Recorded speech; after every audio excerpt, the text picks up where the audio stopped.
जय हिंद दोस्तों, DP academy में आपका बहुत बहुत स्वागत है।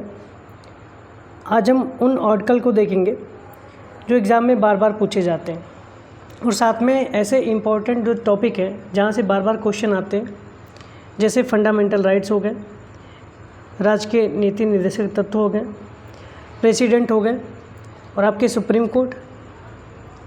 ठीक है, फिर उसके बाद से स्टेट गवर्नमेंट और जो हाई कोर्ट है वहाँ से। ठीक है, तो बारी बारी से सब कुछ देखेंगे। तो चलिए स्टार्ट करते हैं अपने टॉपिक को। संघ का नाम, अनुच्छेद 1 में क्या कहा गया है? संघ का नाम और उसके राज्य क्षेत्र। भारत जो कि इंडिया, ठीक है, इसमें ये बात कही गई है, संघ का नाम और उसके राज्य क्षेत्र की बात की गई है। अनुच्छेद 2 में जो है नए राज्यों का प्रवेश या उसकी स्थापना से बताया गया है। ठीक है, अनुच्छेद 3 में कहा गया है नए राज्यों का नाम और वर्तमान राज्यों और पुराने राज्यों के क्षेत्रफल, सीमा व नाम में परिवर्तन।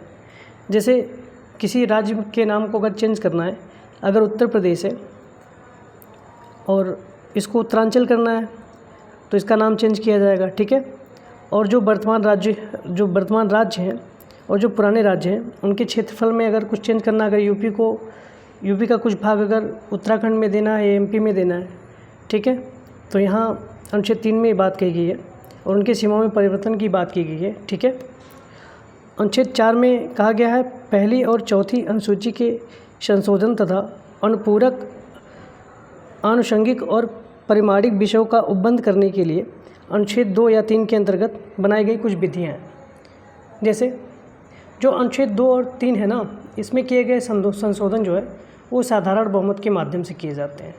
ठीक है, इनके लिए जो अनुच्छेद 368 के तहत संविधान संशोधन की आवश्यकता नहीं होती है। ठीक है, देखिए दोस्तों, अगर आपको आर्टिकल याद नहीं होते तो आर्टिकल याद करने का एक ही तरीका है कि रट्टा नहीं मारना। इतना आप पढ़ोगे इतना जो है याद भी नहीं होगा। कुछ महत्वपूर्ण टॉपिक जैसे फंडामेंटल राइट्स हो गए, सुप्रीम कोर्ट हो गया, हाई कोर्ट हो गया, प्रेसिडेंट हो गया, पार्लियामेंट हो गया, ठीक है, डीपीएसपी हो गया। यहाँ से आप मेजर टॉपिक को उठाइए, कुछ महत्वपूर्ण अनुच्छेद को उठाइए। ठीक है, यहाँ से क्वेश्चन हर साल पूछे जाते हैं। याद करने का तरीका बताएं तो आप रटिए मत, रट्टा मारेंगे तो नहीं होगा। जैसे मान लीजिए आपने फंडामेंटल राइट्स पढ़ा, ठीक है, आपने पढ़ा अनुच्छेद 14 विधि के समझ, समता और विधियों का समान संरक्षण। तो अनुच्छेद 14 और 15 में क्या दिया गया है? ठीक है, ऐसे आपने पढ़ लिया। फिर आपने पढ़ लिया 18 उपाधियों का अंत। मान लीजिए 3 अनुच्छेद आपने पढ़े। इस 3 अनुच्छेद को आप एक दिन पढ़िए। आप खाना खा रहे हैं, ब्रश कर रहे हैं, नहा रहे हैं, जो कुछ भी कर रहे हैं, आप इसको अपने माइंड में सर्कुलेट करते रहिए, चलाते रहिए। तो क्या होगा, ये माइंड में सेट हो जाएगा। जैसे आप मूवी देखते हैं ना, मूवी आप देखते हैं तो एक तो चित्रण होता है सामने से, देखने के बाद क्या होता है कि चीज़ें याद हो जाता है। गाना आप सॉन्ग सुनते हैं तो याद हो जाता है। इसी तरीके से जब आप इसको मन से हमेशा बार बार रटेंगे, मनन करेंगे तो चीज़ें याद हो जाएंगी। ठीक है, आज आपने 3 अनुच्छेद याद किए, कल 3 कर लीजिए, ऐसे करके। ठीक है, डेली। नेक्स्ट देखते हैं नागरिकता। नागरिकता में जो है संविधान, जो 5वां अनुच्छेद है, संविधान के प्रारंभ में नागरिकता क्या है कि जो 26 जनवरी 1950 को भारत का नागरिक कौन कौन था। जैसे जिसके पास भारत का मूल निवास है, जिसका जन्म स्थान जो है भारत में हुआ है। ठीक है, 6ठे में बात की गई है पाकिस्तान से भारत को प्रयोजन करने वाले कुछ व्यक्तियों के नागरिकता के अधिकार। 6ठे में बात की गई है, मतलब पाकिस्तान से भारत आने वाले लोगों के बारे में जो है प्रावधान किया गया है। ठीक है, 7वें अनुच्छेद में बताया गया है कि पाकिस्तान को प्रयोजन करने वाले कुछ व्यक्तियों के नागरिकता के जो अधिकार हैं, जो भारत से पाकिस्तान जाने वाले लोग हैं, उनका प्रावधान किया गया है। ठीक है, सॉरी। 8वें बात कही है कि भारत से बाहर रहने वाले भारतीय मूल के कुछ व्यक्तियों के नागरिकता के जो अधिकार हैं। ठीक है, जैसे यदि उस व्यक्ति के माता पिता, दादा दादी, नाना नानी भारत के नागरिक हैं, ठीक है। नेक्स्ट है 9वां, विदेशी राज्य की नागरिकता स्वेच्छा से अर्जित करने वाले व्यक्तियों का नागरिक न होना, ठीक है। यदि किसी व्यक्ति या नागरिक के भारत की नागरिकता छोड़ दे किसी भी नागरिकता से, ठीक है। 9 में ये बात कही गई कि यदि किसी व्यक्ति का जो है भारत के नागरिक हैं, अगर वो नागरिकता छोड़ के किसी देश की नागरिकता स्वेच्छा से ग्रहण कर लिए तो भारत की जो उसकी नागरिकता वो स्वतः ही समाप्त हो जाती है, ठीक है। 10वें में बात कही गई है कि नागरिकता के अधिकार का बना रहना। इसका मतलब है कि नागरिकता के जो अधिकार है संसद के संशोधन करने तक बना रहता है, अर्थात जो 5, 6, 7, 8, 9 में दिए गए सभी प्रावधान हैं, ये सब जो प्रावधान है वो संसद के अनुमति तक जो है बने रहते हैं, ठीक है। अनुच्छेद 11 में बात कही गई कि संसद द्वारा नागरिकता के अधिकार का विधि द्वारा विनियम किया जाना है, ठीक है। इसका मतलब है कि नागरिकता के संबंध में विधि बनाने का अधिकार सिर्फ भारत के संसद को ही प्राप्त है, ठीक है, राज्य को नहीं, ठीक है ना। अच्छा, इसमें अभी जो नागरिकता संशोधन अधिनियम था 1955, इसको थ्रू क्या हुआ कि जो गैर मुस्लिम समुदाय हैं, CAA का नाम सुना होगा आपने, हमने एक लेक्चर बना रखा है इस पर, उसको आप लोग देख लीजिएगा, ठीक है।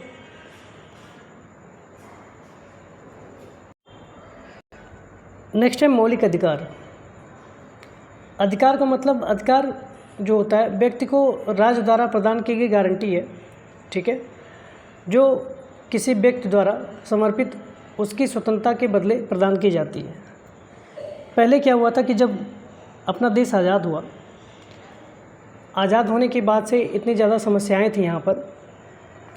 एक तो सबका शोषण हुआ था भारतीयों का, तो कुछ जो प्रावधान थे जो फंडामेंटल राइट्स में डाले गए कि ये आप जो है न्यायोचित है, अगर आपका हनन होता है, अगर राज्य आपका हनन करता है तो आप अनुच्छेद 32 के तहत सुप्रीम कोर्ट चले जाइए, नहीं तो 226 के तहत आप जो है हाई कोर्ट में चले जाइए, ठीक है।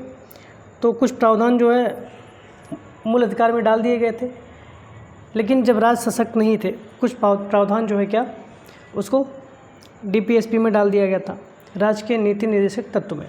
जैसे अनुच्छेद 40 की अगर बात करें तो पंचायत की बात कही गई उसमें, तो राज्य सशक्त नहीं थे। ज़मीनी स्तर पे लोकतंत्र का निर्माण करना था। गांधी जी बोलते थे ना कि भारत की जो आत्मा है वो गांव में बसती थी। तो नागौर ज़िला सबसे पहले जो है पंचायत का गठन किया, इसके लिए कई समितियां बैठी थी। इसको हम जब पढ़ाएंगे पॉलिटी में पंचायत तो बताएंगे, ठीक है।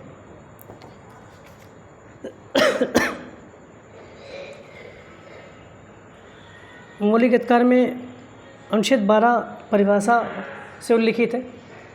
इस परिभाषा में जो है राज्य की परिभाषा आती है, जैसे भारत की सरकार संसद है, राज्य सरकार है, विधानमंडल है, ठीक है, सभी स्थानीय जो प्राधिकरण है, ठीक है। इसमें न्यायपालिका जो है नहीं आता है, बाकी और जो छोटी मोटी कंपनियां हैं ये सारी आ जाती हैं, ठीक है। राष्ट्रीय जो बैंक है ये भी आ जाते हैं, ठीक है।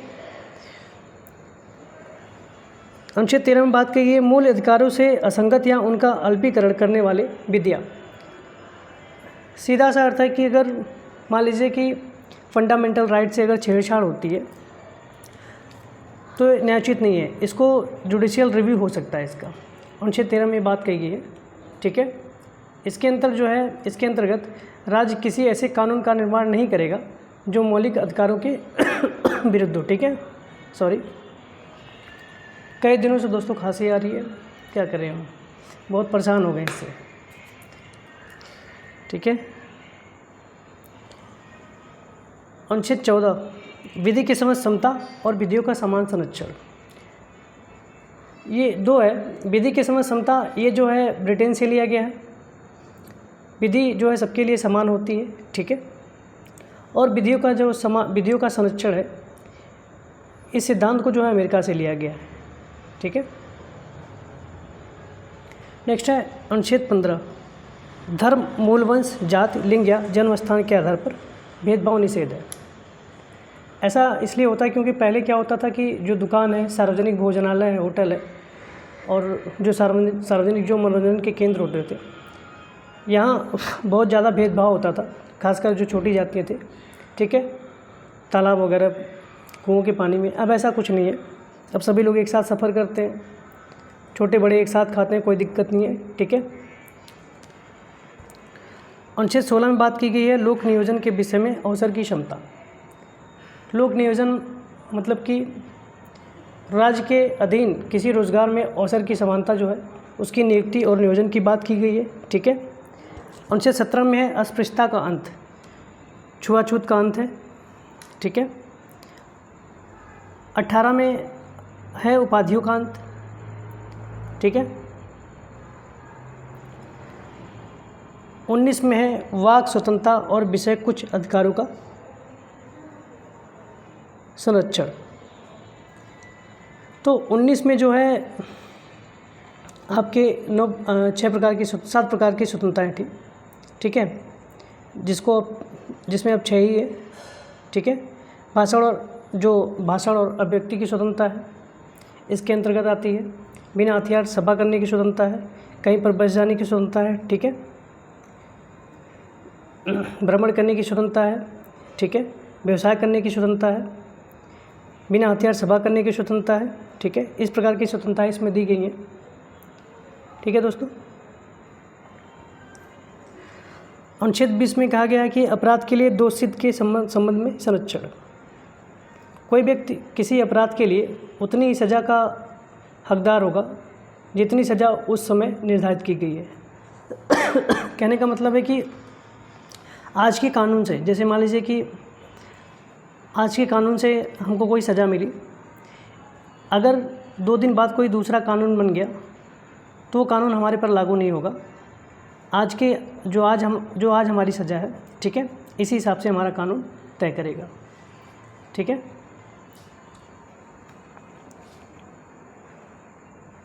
अनुच्छेद 21 में प्राण और दैहिक स्वतंत्रता का संरक्षण है, ठीक है। राइट टू प्राइवेसी का जो मामला है काफ़ी लंबा चार्ट है, लेकिन आप लोग जानिएगा कि अनुच्छेद 21 जो है ये मानव को गरिमामय जीवन का अधिकार प्रदान करता है, ठीक है। इसमें एक अनुच्छेद जोड़ा गया 86वें संविधान संशोधन जो 2002 में अनुच्छेद 21 से को मौलिक अधिकार बना दिया गया, जिसमें 6 से 14 वर्ष के बच्चों को मुफ्त शिक्षा का प्रावधान किया गया है, ठीक है। अनुच्छेद 22 कुछ दशाओं में गिरफ्तारी और निरोध में संरक्षण, ठीक है। अनुच्छेद 23 बलाश्रम व मानव के दुर्व्यवहार का निषेध। अनुच्छेद 24 जो है कारखानों में बाल श्रम आदि का निषेध, ठीक है। अनुच्छेद 25 अंतःकरण की ओर धर्म के अबाध रूप से मानने, आचरण और प्रचार करने की स्वतंत्रता, ठीक है। अनुच्छेद 26 धार्मिक कार्यों के प्रबंधन की स्वतंत्रता, ठीक है।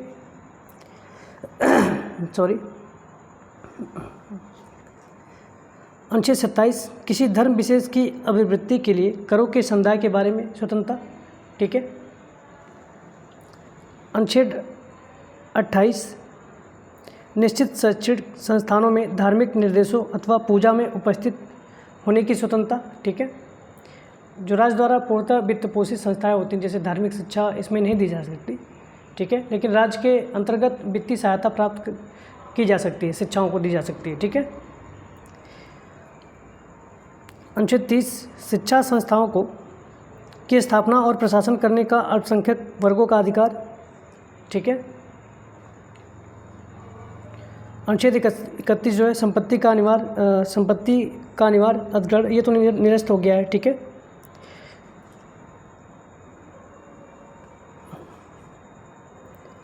नेक्स्ट है राज्य के नीति निर्देशक तत्व, अनुच्छेद 36।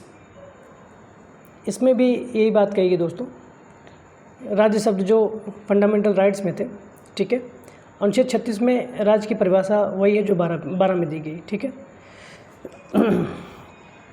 अनुच्छेद 37 इस भाग में अंतर्विष्ट तत्वों का लागू होना, जो नीति निर्देशक तत्व हैं न्यायालय द्वारा ये परिवर्तनीय नहीं है। ठीक है। अनुच्छेद 38 में बात कही है कि राज्य लोक कल्याण की अभिवृद्धि के लिए सामाजिक व्यवस्था बनाएगा। ठीक है। इसके अंतर्गत न्याय का सिद्धांत नीति है जिसमें सामाजिक, आर्थिक और राजनीतिक न्याय की बात कही गई है। ठीक है।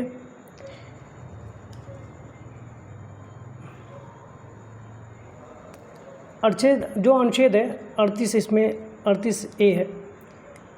इसमें ये कहा गया कि जो आय, प्रतिष्ठा और सुविधाओं के लिए असमानताओं को समाप्त करने का प्रयास करेगा। ठीक है। आर्टिकल 39 में बात कही गई राज्य द्वारा अनुसरणीय कुछ नीति तत्व हैं। ठीक है। अनुच्छेद 39 में कहा गया है कि समान न्याय और निःशुल्क विधिक सहायता प्रदान की जाएगी। ठीक है। अनुच्छेद 40 में ग्राम पंचायतों का गठन है।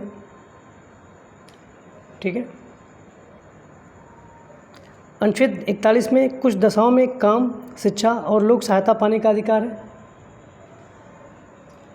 राज्य जो है अपनी जो सामर्थ्य और विकास की सीमाओं के भीतर रहते हुए काम, शिक्षा और सहायता प्रदान करेगा। ठीक है। और जो बुढ़े लोग हैं, बीमार लोग हैं, इनकी स्थिति को देखते हुए करता है। ठीक है। अनुच्छेद 42 की बात करें, काम की न्याय संगत और मानवोचित दशाओं को तथा प्रसूति सहायता का उपबंध करेगा। ठीक है। अनुच्छेद 43 में कर्मकारों के लिए निर्वाह मजदूरी आदि। ठीक है। अनुच्छेद 43 का उद्योगों के प्रबंधन में कर्मकारों का भाग लेना। अनुच्छेद 43 का सहकारी समितियों को बढ़ावा देना। ठीक है।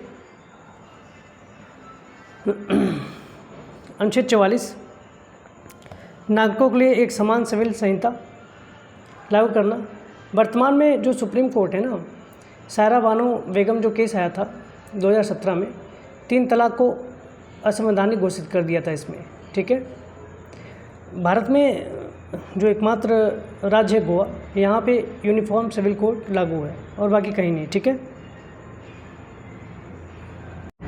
अनुच्छेद 45 बालकों के लिए जो है निःशुल्क और अनिवार्य शिक्षा का उपबंध किया गया है। ठीक है। अनुच्छेद 46 में जो है अनुसूचित जाति, अनुसूचित जनजाति एवं अन्य दुर्बल वर्गों की शिक्षा और अर्थ संबंधी हितों की आवृत्ति की बात की गई है। ठीक है। इनको जो है 103वें संविधान संशोधन था, इसके आरक्षण के तहत ये प्रदान किया गया है। ठीक है। अनुच्छेद 47 की बात करें, पोषाहार स्तर और जीवन स्तर को ऊंचा करने तथा लोक स्वास्थ्य को सुधार करने का राज्य का कर्तव्य है। ठीक है। जैसे जो राज्य जो है पोषाहार और जीवन स्तर को सुधारने के लिए मादक पदार्थ जैसे नशीले पदार्थों के सेवन पर प्रतिषेध करेगा, औषधियों में जो मादक पदार्थों के प्रयोग पर रोक लगाएगा। ठीक है। जो औषधियों में जो मादक पदार्थ है इस पर रोक नहीं लगाएगा। ठीक है।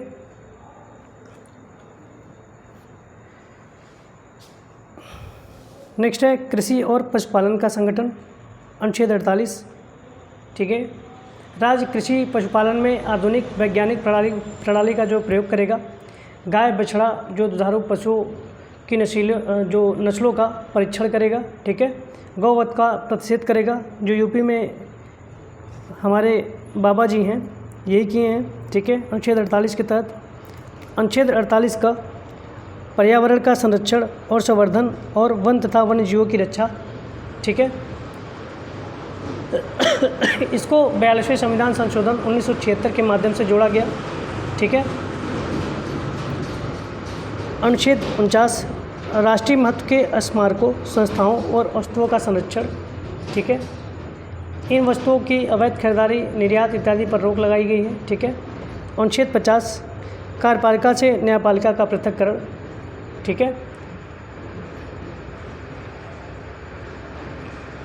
अनुच्छेद 51 अंतर्राष्ट्रीय शांति और सुरक्षा की आवृत्ति। ठीक है। राज्य जो है विभिन्न राष्ट्रों के मध्य समान पूर्ण संबंधों, अंतर्राष्ट्रीय विधि, संधि, बाध्यताओं के प्रति आदर तथा अंतर्राष्ट्रीय विवादों मध्यस्थता से निपटने के लिए जो है प्रयास करेगा। ठीक है।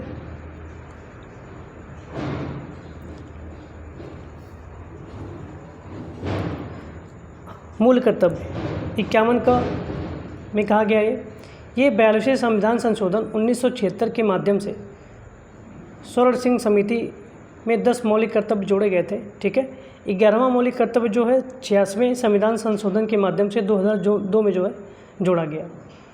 ठीक है। इसमें बात ये कही गई है कि संविधान का पालन करें, उसके आदर्शों, संस्थाओं, राष्ट्रध्वज और राष्ट्रगान का आदर करें। ठीक है। स्वतंत्रता के लिए हमारे राष्ट्रीय आंदोलन को प्रेरित करने वाले उच्च आदर्शों को हृदय में संजोए रखें और उनका पालन करें। भारत की संप्रभुता, एकता और अखंडता की रक्षा करें और उसे अक्षुण्ण बनाए रहें। ठीक है। देश की रक्षा करें और आह्वान किए जाने पर राष्ट्र की सेवा करें। ठीक है। ऐसे कुछ शब्द इसमें जोड़े गए हैं, 11 हैं। ठीक है।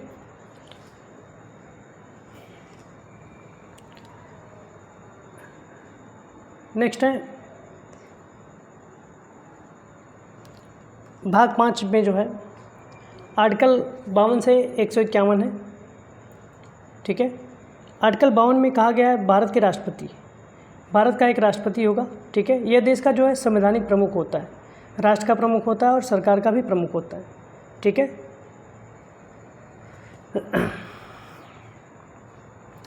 अनुच्छेद 53 में संघ की कार्यपालिका शक्ति की बात कही गई है। अनुच्छेद 54 में राष्ट्रपति के निर्वाचन की बात कही गई है। ठीक है। अनुच्छेद 55 में राष्ट्रपति के निर्वाचन की रीति कैसी होगी। अनुच्छेद 56 में राष्ट्रपति की जो पदावधि है ये कैसे होगी। अनुच्छेद 57 में पुनर्निर्वाचन के लिए पात्रता, ठीक है, फिर से निर्वाचन कैसे होगा। अनुच्छेद 58 में राष्ट्रपति निर्वाचन होने के लिए क्या अर्हताएँ होनी चाहिए, राष्ट्रपति के पद के लिए शर्तें क्या होनी चाहिए, अनुच्छेद 59 में है। राष्ट्रपति द्वारा शपथ प्रतिज्ञान अनुच्छेद 60 में है। ठीक है। अनुच्छेद 61 में राष्ट्रपति पर महाभियोग चलाने की प्रक्रिया है। ठीक है। अनुच्छेद 63 में भारत का उपराष्ट्रपति है। ठीक है। अनुच्छेद 64 में उपराष्ट्रपति का राज्यसभा का पदेन सभापति होगा। ठीक है, ये बताया गया है। अनुच्छेद 65 में राष्ट्रपति के पद में आकस्मिक रीति के दौरान उसकी अनुपस्थिति में उपराष्ट्रपति या राष्ट्रपति के रूप में कार्य करना, उसके कृत्यों का निर्वहन करना। ठीक है, राष्ट्रपति न हो तो उपराष्ट्रपति करता है। ठीक है। अनुच्छेद 66 में है उपराष्ट्रपति का निर्वाचन है। ठीक है। अनुच्छेद 67 में उपराष्ट्रपति की जो पदावधि है कब तक रहेगी। ठीक है। नेक्स्ट है अनुच्छेद 74, राष्ट्रपति को सहायता और सलाह देने के लिए एक मंत्रिपरिषद होगी। ठीक है। अनुच्छेद 75 में जो है मंत्रियों के बारे में अन्य उपबंध किए गए हैं। अनुच्छेद 76 में भारत का महान्यायवादी है। ठीक है, अटॉर्नी जनरल ऑफ इंडिया। अनुच्छेद 77 में भारत सरकार के कार्य का संचालन है। ठीक है। अनुच्छेद 78 में भारत जो राष्ट्रपति हैं, राष्ट्रपति को जानकारी देने आदि के लिए संबंध में प्रधानमंत्री के कुछ कर्तव्य हैं। ठीक है। अनुच्छेद 79 में संसद का गठन किया गया है। ठीक है, गठन की बात की गई है। अनुच्छेद 80 में राज्यसभा की संरचना की बात की गई है।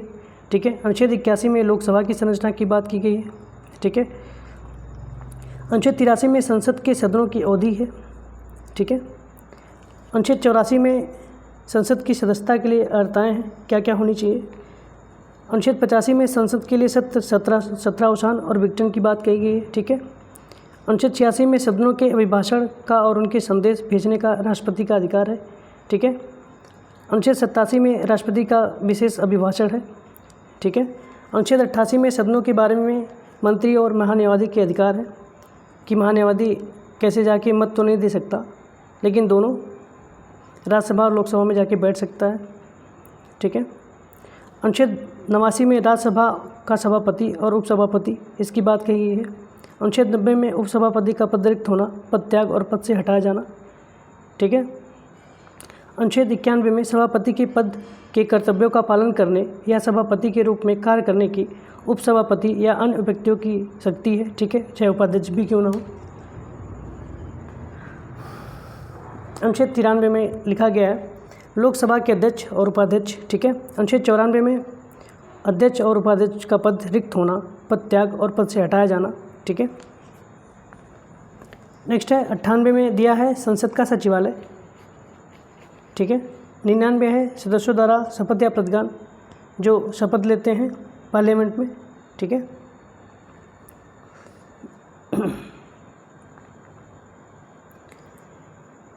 अनुच्छेद 105 संसद के सदनों की तथा उसके सदस्यों और समितियों की शक्तियां और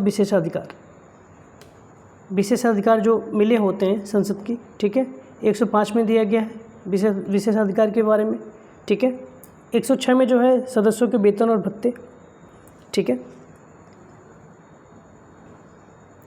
अनुच्छेद 108 में कुछ दशाओं में दोनों सदनों की संयुक्त बैठक का प्रावधान है। जैसे संयुक्त बैठक कौन बनाता है? ये अध्यक्ष बुलाते हैं, ठीक है, संयुक्त बैठक। अनुच्छेद 109 में धन विधेयक के संबंध में विशेष प्रक्रिया है। अनुच्छेद 110 में अनुच्छेद 110 में धन विधेयक की परिभाषा बताई गई है, ठीक है। अनुच्छेद 111 में विधेयक पर कुछ अनुमति दी गई है। अनुच्छेद 112 में वार्षिक वित्तीय विवरण जो आता है, इकोनॉमिकल सर्वे, ठीक है। अनुच्छेद 114 में विनियोग विधेयक है, ठीक है। अनुच्छेद 115 में अनुपूरक अतिरिक्त या अधिक अनुदान जो दिए जाते हैं, ठीक है। अनुच्छेद 116 में लेखानुदान, प्रत्यानुदान और अपवादा अनुदान जो है, ठीक है, 116 में है। 117 में जो है वित्त विधेयक के बारे में विशेष उपबंध किया गया है, ठीक है। 118 अनुच्छेद में प्रक्रिया के नियम, ठीक है। अनुच्छेद 120 में संसद में प्रयोग की जाने वाली भाषाएं हैं, ठीक है। अनुच्छेद 122 में न्यायालयों द्वारा संसद की कार्रवाई की जांच न किया जाना। जैसे मान लीजिए कोई विधायक है, तो जब तक वो सदन में बैठेगा तब तक उसके ऊपर केस नहीं चलाया जा सकता, ठीक है, 40 दिन तक या 60 दिन तक उपस्थित नहीं रहेगा। तो ये अध्यक्ष के ऊपर डिपेंड है कि उसको हटा सकता है कि भैया आप घर बैठो कुछ दिन तक, अभी मत आओ।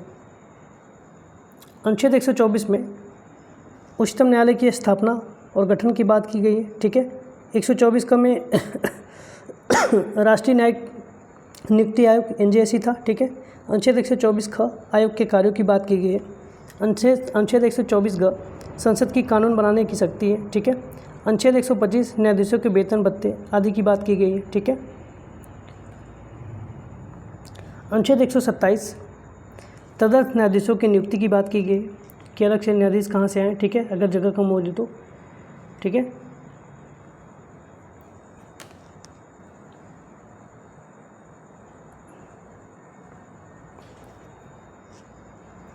इसमें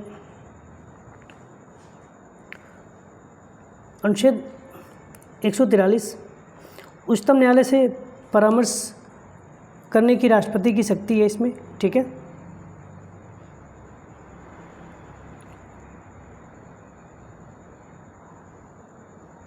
अनुच्छेद 123 राष्ट्रपति जो है ये छोड़ गया था। राष्ट्रपति जो है इसमें अध्यादेश, जब संसद का सत्र नहीं चल रहा हो तो राष्ट्रपति इसमें जो क्या करता है, अध्यादेश जारी करता है और ये 6 माह तक सिर्फ बना रहता है, ठीक है। जब कोई सदन आ जाता है तो इसमें अपनी मुहर लगा देता है तो ये कानून बन जाता है, ठीक है। सॉरी। भारत के नियंत्रक एवं महालेखा परीक्षक कैग 148 में अनुच्छेद 148 में भारत का नियंत्रक महालेखा परीक्षक है, ठीक है। 149 में नियंत्रण महालेखा परीक्षक के कर्तव्य और उनकी शक्तियाँ बताई गई है। 150 में संघ के और राज्यों के लेखाओं का प्रारूप है, ठीक है। 151 में स्वपरीक्षा प्रतिवेदन, ये अपने प्रतिवेदन क्या करता है, राष्ट्रपति को देता है और राष्ट्रपति क्या करते हैं, संसद में पेश करते हैं, ठीक है। अनुच्छेद 153 में राज्यों के राज्यपाल हैं, ठीक है। 155 में इनकी नियुक्ति की जाती है, ठीक है। 159 में इनके शपथ प्रतिज्ञान है, ठीक है। 160 में कुछ आकस्मिकताओं में राज्यपाल के कृत्यों का निर्वहन किया गया है। अनुच्छेद 161 में क्षमा आदि कुछ मामलों में दंड दोष के निलंबन, परिहार और लघुकरण की राज्यपाल की शक्ति है, ठीक है। अनुच्छेद 162 में राज्य की कार्यपालिका और शक्ति का विस्तार है। ठीक है, जिस तरीके से महान्यायवादी होता है ना सेंट्रल में, उसी तरीके से राज्य में महाधिवक्ता होता है। तो अनुच्छेद 163 के तहत राज्यपाल को सहायता और सलाह देने के लिए कौन होगा? मंत्रिपरिषद होगी। 164 में क्या होगा? मंत्रियों के बारे में अनुबंध है। 165 में क्या है? राज्य का महाधिवक्ता है। ठीक है, अनुच्छेद 170 में विधानसभाओं की संरचना बताई गई है। ठीक है, अनुच्छेद 169 में राज्यों में विधान परिषदों का उत्थान या सृजन की बात की गई है। ठीक है, अनुच्छेद 171 में विधान परिषदों की संरचना के बारे में बताया गया है। ठीक है, अनुच्छेद 176 में राज्यपाल का विशेष अभिभाषण है। ठीक है, जो महत्वपूर्ण अनुच्छेद हैं दोस्तों वही बता रहा हूँ जो एग्ज़ाम में बार बार पूछे जाते हैं। ठीक है, बाकी सब कुछ पढ़ना ज़रूरी नहीं होता है।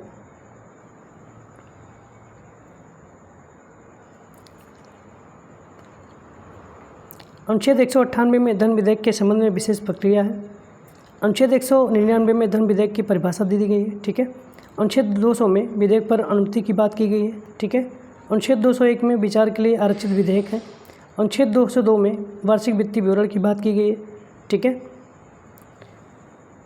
अनुच्छेद 205 में अनुपूरक अतिरिक्त या अधिक अनुदान की बात की गई है। अनुच्छेद 206 में लेखानुदान, प्रत्यानुदान और पवाल अनुदान की बात की गई है। ठीक है,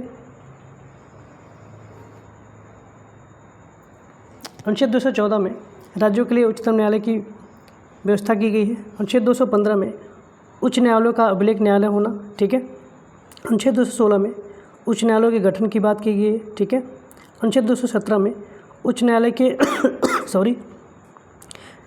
न्यायाधीश की नियुक्ति और उसके पद की शर्तें हैं। ठीक है, अनुच्छेद 219 में इनके शपथ प्रतिज्ञान की बात की गई है। अनुच्छेद 221 में न्यायाधीशों के वेतन आदि की बात की गई है। ठीक है,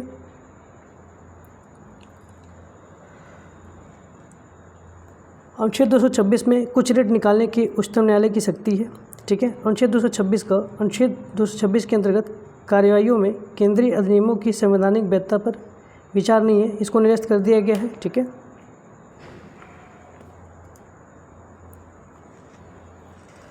अनुच्छेद 233 में जिला न्यायाधीशों की नियुक्ति है। ठीक है,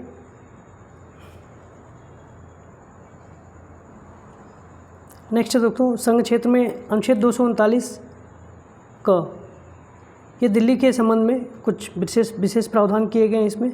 ठीक है, अनुच्छेद 243 इसमें पंचायत की परिभाषाएं दी गई हैं। ठीक है,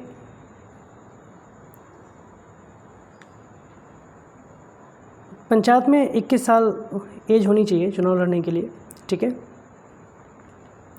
अनुच्छेद 243 तक इसमें भी नगर पालिका की परिषद जो है बात की गई है। ठीक है, 73वें संविधान संशोधन द्वारा जो है पंचायती राज का गठन हुआ था और 74वें संविधान संशोधन द्वारा जो है नगर पालिकाओं का गठन हुआ था। ठीक है,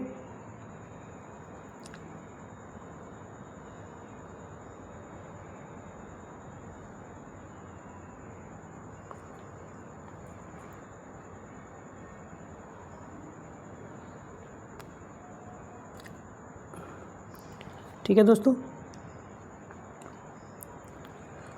अनुच्छेद 280 ये वित्त आयोग जो राष्ट्रपति हर साल निकालते हैं। ठीक है, अनुच्छेद 279 जीएसटी जो लाया गया था 101 संविधान संशोधन द्वारा। ठीक है, कुछ ज़्यादा इसमें नहीं पढ़ना होता है, नहीं तो आप लोग परेशान होंगे फालतू का। ठीक है,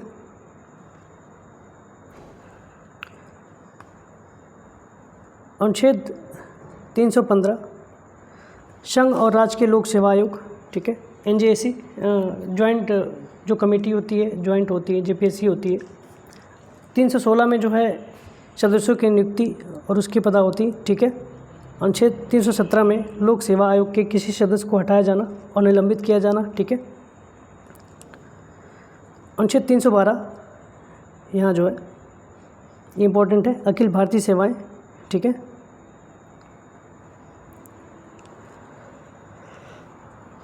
अनुच्छेद 318 आयोग के सदस्यों और कर्मचारीवृंद की सेवाओं की शर्तों के बारे में विवरण बनाने की शक्ति है। ठीक है। अनुच्छेद 319 आयोग के सदस्यों और कर्मचारीवृंद की सेवाओं की शर्तों में विनियमन बनाने की शक्ति। ठीक है। अनुच्छेद 320 लोक सेवा आयोग के कृत्य। ठीक है, उनके जो कार्य हैं।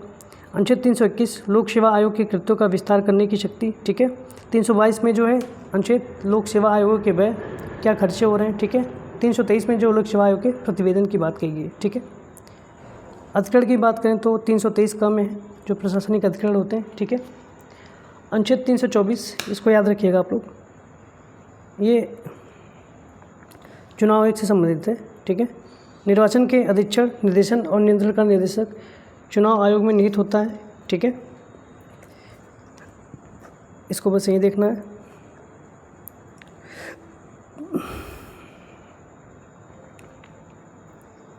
ठीक है। अनुच्छेद 338 राष्ट्रीय अनुसूचित जाति। ठीक है। अनुच्छेद 338 का राष्ट्रीय अनुसूचित जनजाति। ठीक है। अनुच्छेद 338 का राष्ट्रीय पिछड़ा वर्ग आयोग। ठीक है।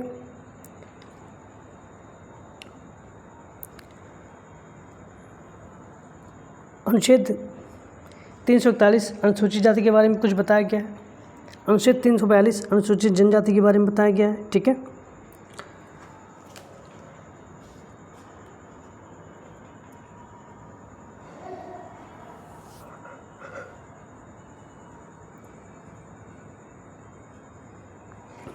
नेक्स्ट है अनुच्छेद 352 आपातकाल की बात कहेगी इसमें। ठीक है। अनुच्छेद 356 राज्यों में संवैधानिक तंत्र विफल हो जाने की दशा में जो बंद है। ठीक है, राष्ट्रपति शासन लगाया जाता है। ठीक है। अनुच्छेद 360 इसमें जो है वित्तीय आपातकाल की बात कही गई है, लेकिन अभी तक लगा नहीं है। ठीक है।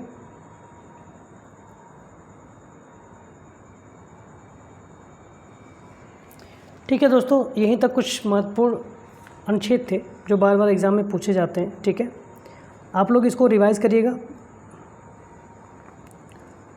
और जैसे हम बताए हैं कि चाहे खाना खाते रहें या ब्रश करते रहें, मनन करते रहिएगा तो चीज़ें याद हो जाएंगी। ठीक है। बाकी हमारी क्लास जो है, जो सब्सक्राइब नहीं किए वो कर लें, और अपने जो मित्र हैं, चाहे जो गांव के लोग हैं, दूर दराज के जो लोग हैं, उनको सुविधाएं नहीं मिल पाती है, फ़ीस नहीं अफोर्ड कर सकते हैं जाके बाहर, तो उनको आप लोग लिंक शेयर करिए। ठीक है, वो लोग भी घर बैठे पढ़े। ठीक है, धन्यवाद।